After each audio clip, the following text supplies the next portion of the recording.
ദൈവത്തിന് സ്തുതി. പ്രഭാതകിരണത്തിലേക്ക് സ്നേഹവന്ദനം. ഭാഗം 1730.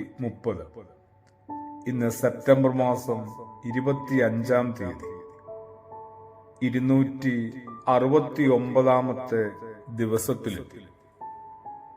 അവർ ഭാരമുള്ള ചുമടുകൾ മനുഷ്യരുടെ തോളിൽ കെട്ടിവെക്കുന്നു.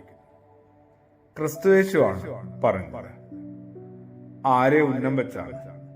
വിശുദ്ധനായ മത്തായി ശ്ലീഹായുടെ സുവിശേഷം 23-ാം അധ്യായത്തിന്റെ ആരംഭത്തിൽ ഒന്ന് വായിച്ചു പോയാൽ അത് ശാസ്ത്രിമാരെയും പരീശന്മാരെയും ഒക്കെ ഉന്നം വെച്ചാണെന്ന് നമ്മളും വേഗം കണ്ടെത്തും. ശരിക്കും യേശുക്രിസ്തു അത് പറഞ്ഞത് എന്നെ ഉന്നം വെച്ചാണ്. ഒപ്പമുള്ള മനുഷ്യരെയൊക്കെ ഞാനും കാരണമില്ലാതെ, ഒരു മര്യാദയില്ലാതെ എന്തുമാത്രമാണ് ഭാരപ്പെടുത്തുന്നതും വേദനിപ്പിക്കുന്നതുമൊക്കെ. താഴ്ന്നു പറക്കുന്ന പരുന്തിനെ കണ്ടപ്പോ കാക്കയ്ക്കൊരാഗ്രഹം ഒന്ന് കൊത്തണമെന്ന്. ഒരു തവണ കൊത്തിയെങ്കിലും പരുന്ത് പ്രതികരിച്ചില്ല. കാക്കയ്ക്കപ്പോൾ തോന്നുകയാണ് പരുന്തിന് വല്ലാതെ തന്നെ പേടിയാണ്. കാക്ക വീണ്ടും പരുന്തിന്റെ മുകളിലൂടെ ചെന്ന് തലയിൽ തന്നെ കൊത്തി. എന്നിട്ടും പരുന്ത് ഗൗനിച്ചില്ല. എന്നാൽ കാക്ക പോലും അറിയാതെ പരുന്ത് കൂടുതൽ ഉയരത്തിലേക്ക് നീങ്ങി തുടങ്ങി. ഉയരം കൂടുന്നതനുസരിച്ച് ശ്വാസം കിട്ടാതെ കാക്ക നിലംപതിക്കുക. നമ്മൾ എന്തിനാണ് ഇങ്ങനെ ഒട്ടും ഒരു മനസാക്ഷിയില്ലാതെ പലരെയും ഇങ്ങനെ ഭാരപ്പെടുത്തുകയും വേദനിപ്പിക്കുകയും ഒക്കെ ചെയ്യുക?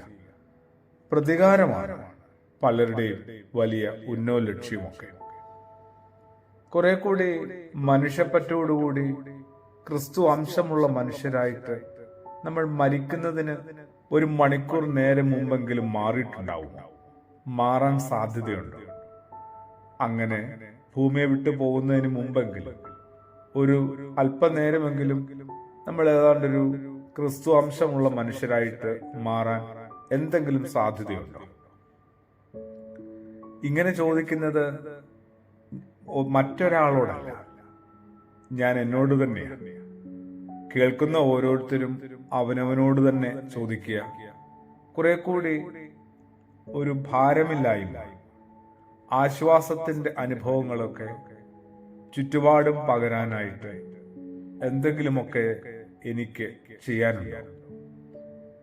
അങ്ങനെ ചിലതെല്ലാം നൽകി തുടങ്ങാം. പിന്നെ ശാസ്ത്രിമാരെയും പരീശന്മാരെയും ഒക്കെ നോക്കി മനുഷ്യരുടെ ചുമലിൽ അവർ കെട്ടിവെക്കുന്ന ഭാരങ്ങളെ കണ്ട് ക്രിസ്തുയേശു ഇങ്ങനെ ഭാരപ്പെടുന്നുണ്ട്, സങ്കടപ്പെടുന്നുണ്ട്.